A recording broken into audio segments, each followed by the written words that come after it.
The CW Twin Cities presents See What's Now, brought to you by the X Games. Hey everybody, John Foss, CW Twin Cities, and I am hanging out with the Twin Cities legend himself. Prof is in the house. Hey. Thanks for being here. Hey man, thanks for having me. So you're playing the X Games kickoff party at First Avenue. First of all, what are we going to see? I mean, you're playing with Ciroc, Casanova. What can fans expect, and are you pumped about this? Without lying or being facetious, it's going to be a good show. Okay. So, or being sarcastic like I usually am. To tell you the truth, it's probably going to be a dope show, and it's going to be sold out, and it's going to be amazing. So get your tickets. I mean, that's about as straight as up as I can be. How does Prof get hooked up with the X Games? Are you a fan of extreme sports, or how does the marriage happen? Of anything extreme, dude. Okay. So it's like, you know, growing up, whatever, like triple McTwisties, nose grind, couple shove-its off, whatever, manual, nose manual, anything like that. So then I started rapping after that, and you know, I'm sponsored, man. I got a sponsorship video for Familia, you know, skateboards, snowboards, Nice. tennis, Okay. whatever. All right. And you're playing with Ciroc. Yeah. And are you guys friends? Have you guys played together before? Ciroc is a good friend of mine, and we've played together before, like in festivals and stuff like that, but never an intimate show like this. Well, I wouldn't call First Ave intimate, but just our show together. I don't think I've ever played a show with her like that. It'll be good. But Casanova, you guys have done songs together, so you guys are obviously... We've done songs together. I've just finished a tour with Casanova, the Pookie Baby tour, because I made an album, and then we toured it, and now I'm home for the summer. We got this show going on, you know. And you are from Minneapolis. I guess for outsiders, they might not think of Minneapolis as the rap capital of the country or anything like that. But it is. There is a ton of rap and R&B and hip-hop music here, and Yeah. Rhymesayers is kind of making it happen. Oh yeah. Tell us about how you guys are bringing it here. How did you become a rapper? I don't know. There wasn't really any. Everybody was rapping. We were battling each other. We were getting drunk at house parties, and that was better than fighting, you know. So a lot of times, you know, I'm not that strong. I wouldn't win all the fights, but I would basically win all the battles, and so that was just my thing. And then eventually, I was like, "Can I get paid for this?" And you know, at that time, Atmosphere and Rhymesayers was already doing their thing, and you know, it's just DIY, you know, blue collar Midwest work ethic into entertainment business and music. Yeah, and that's what you have. That's the style that we are putting out right now. It seems like there's probably a lot of kids coming up that would want to be a rapper, but maybe think it's unrealistic, especially in the Midwest, because you know, around here, people are more traditional. Yeah. They don't see that that's a possibility. And it sounds like you worked at Caribou, you worked at News, whatever it's called down here, the restaurant. Yeah, Newsroom Cafe. Yeah, Newsroom Cafe. So you did some... I quit 2 days I worked there. I quit right away. It didn't work out? No, it didn't work out. I had a sprained wrist, and I was a busboy. I never worked in that business before, and they were working me double shifts, and I had no idea what I was doing, and I quit. So did they call you? Were they like, "Hey man, where'd you go?" No, I called them. I let them know I'm not coming in them? again. Yeah. I'm gonna give you my 2 weeks. Actually, I'm gonna give you my 2-second notice. I'm out. That was it. But as far as rap goes and kids thinking if it was unrealistic or not, like it still very much is unrealistic. There's only, you know, very few amount of us actually making a living off of this. How do you make it happen? Dumb luck, extreme talent, mostly just good looks. Yeah, just well, I mean, you definitely got that hand going on, strength, so, good looks, and dumb luck. All right.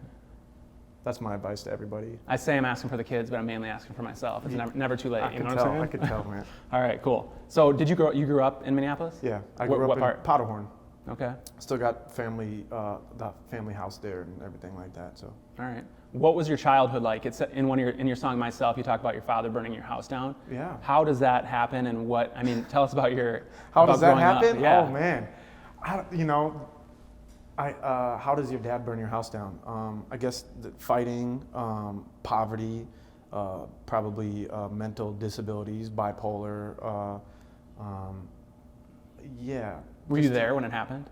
I wasn't there when it happened, but I believe I was fighting with him, and then I left, and then he went down to the basement and started the fire there, and that's how it happened. And then I came back a couple hours later, and the line was busy and everything, and so I just had a friend drop me off, and not a friend, but a friend's dad, because I was still kind of young. I think I was 14 or 15 at the time, and he couldn't. It was packed with fire hydrants or fire trucks. So did you have a rough childhood? Yeah. You did? Yep, I would say Did that lead to a lot of your creativity as far as like what you're now kind of like putting out there? Yeah, I think definitely. I mean, a rough childhood. There was points, you know, in Powderhorn in the 90s when it was like Murderapolis and everything, like when the murder rate was extremely high, and I was seeing that, you know, getting dropped off on a bus in broad daylight, you know, witnessing murders and everything. So I'm like looking, okay, what do I got to do? Like either extreme, I had to be super tough, carry around a knife and start really just knifing people to protect myself because I was getting jumped, or should I be charismatic and kind of dance around these ways with a sarcastic attitude and really try and skirt around these issues? And I think that helped build up who I was and, you know, the artist that I am today. Mm-hmm. Before the interview, we talked about in your music, you do have a sense of humor. A lot of it's dark sense of humor, and I'm sure that is because of the past, the dark side of it. Where does the sense of humor come from? That's about it, man. Like after all those kind of things happen to you, it's like, what do you want to do? Do you want to sit down and just be like pout about it the whole time? Or like, I identify with comedians who go, let's go straight to the point, the hardest button that you could press on someone that hurts the most. Like, let's just go right there and laugh at that. You know, so that's what I've always done growing up. Who's your favorite comedian? Oh man, right on the spot. I don't know. I don't have a favorite comedian. Like I can't say a favorite rapper, but okay. Yeah, there's too many. So Robin Williams. Okay. All right. Well, one thing we talked about a little bit before the interview is that, and you're probably going to take all of our jobs here when our bosses see your videos. Your videos are very artistically done. The camera angles are really unique, and they're outside the box thinking. And you said that that's you and your friends making that happen. You're not like hiring an outside production company to do that. You guys are kind of doing this and making it happen. Yeah, I think almost every video we've made that is a prop video we've produced at Stop House, but incredibly talented directors that we've gotten that aren't famous, that you guys wouldn't know, you know what I mean? Like, what's his name? Thomas Axamit, that's how you say his name? Yep. So Thomas Axamit, who we've been working with recently, is super good. Ryan Cron Thompson, super good. Dave Wilson is super good. But they're just all homies just with a camera and just creative people. Are they from Minnesota? Some are, some aren't. Okay. Yeah. And in Andre the Giant, I saw a lot of local Minnesota celebrities, Peter Parker, mm-hmm. and also Harmar Superstar. Mm-hmm. How does that happen? Do you know those people? How do you get those people involved in your video? I've been around for a while, and if you're making music at a certain level, you're just gonna brush shoulders with people. And mostly everybody in the scene is dope, and like you just become friends, you know what I mean? And Harmar is such a good guy. Mm-hmm. I made a song with him, incredible song, and then we lost it right away. Oh, really? Deleted off a computer somewhere. Are you gonna redo it? I don't know. It's hard to one get of these around days. Yeah. And then Peter Parker is just, you know, just an accident and unfortunate. It's unfortunately I know him, so. All right, cool. I also love that you have like all the Minnesota sports gear. Everybody's got it throughout the videos. Oh, That's really? a cool way to represent. Yeah, like Timberwolves and like there's old school Randy Moss shirts and stuff like that. Did you just tell people to show up with Minnesota gear? Because like no, I didn't say that at all. In the shot where there's tons of like extras. Yeah. There was no direction there. Like everybody wear. Minnesota wear gear. cool things. No, some people wore like a cow suit, and there was children there wearing weird things and stuff. So like I don't know. I guess people just own Minnesota sports gear. Yeah. So Prof Gampo, where does the name come from? Gampo. Gampo. Okay. Gampo was a childhood friend of mine. And our clique growing up, like in 4th grade through 6th or 7th grade, and he was a Tibetan guy. It's a Tibetan name, but he was freaking. You're good. You're good. He was freaking crazy. Yeah. And we would do things to show off in front of our friends. We would do things for approval, crazy things. He would do things like all of a sudden we'd look at Black back, and he'd be doing crazy things by himself, like just for his own approval. Mm-hmm. And so we were like, okay, that's crazy, that's Gampo. We started calling things, that's, oh, dude, get Gampo, like get crazy, And if you do something crazy, you were now, his Gampo would spread around and infiltrate people getting crazy. Okay, cool. And you actually have some fans in the house. Cassie has seen you live, and another guy, John, also, that I was talking to earlier, he heard that you're coming and I thought it was really cool. But I heard a great story. Okay. And I actually read a little bit about this before I heard the story, but he was at the show where Busta Rhymes was supposed to play, and he didn't show up or couldn't play for some reason. Yeah. But you had like less than an hour notice, and you just hopped on stage. Tell us about that. Well, I just fresh off a knee surgery. I had a cane, and I was just there, totally limping around backstage, just watching the show. Are you just there as a fan at that point? Yeah. And you probably know some of the other performers. Yeah, I wouldn't consider myself a fan of anybody on the bill. Okay. Well, so let's get that straight. But right. I would consider myself there working, Yeah. having to shake hands and whatever. Mm-hmm. So I'm there eating with some homies, and then I see Sadiq, this gorgeous man, and then Jay Bird, not as gorgeous. They start walking towards me, and while I'm eating,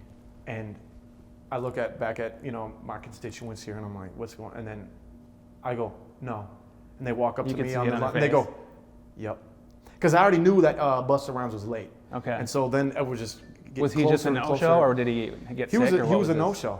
He just I don't know show. what it was, if he got sick or whatever. I don't know. I don't know all those details, but maybe it's like you with the newsroom, where he was just like, I'm out of here. yeah, he was like, I quit. Good luck, guys. Yeah. So they find you, and you're just like, okay. Injured. I'm totally injured. Yeah. And I wasn't supposed to really walk on this for like another, I think it was like 8 to 12 weeks or whatever. And I think it was week 7 or 8. Like it was like barely there. And I was like, barely got our music together, put together a set, had no idea what was going on. And then Sway introduced me, and then I'm on stage, and I'm like, I don't feel any pain, and I just start jumping around, and it was a bad idea. Because then, a few months later, I was having back surgery, So you didn't feel it during the show, but afterwards you were like, maybe I shouldn't have done that. Yeah. Then it was just all started connecting all over my body. Hip bone is connected to the whatever bone, and all the bones. But it seems like it was worth it, because the story is great. I'm glad you have got a great story. I don't know if it was worth 2 surgeries for me, but. Oh, okay. Yeah. Maybe not. All right. A lot of you and a lot of your fans wear Misfit shirts. Where does that come from? Is it just because you can relate to them, or? No, I was never really a big Misfit fan. Never really listened to them. Can't really relate to them. Don't know much about it. So. All right. How did you get hooked up with Rhymesayers?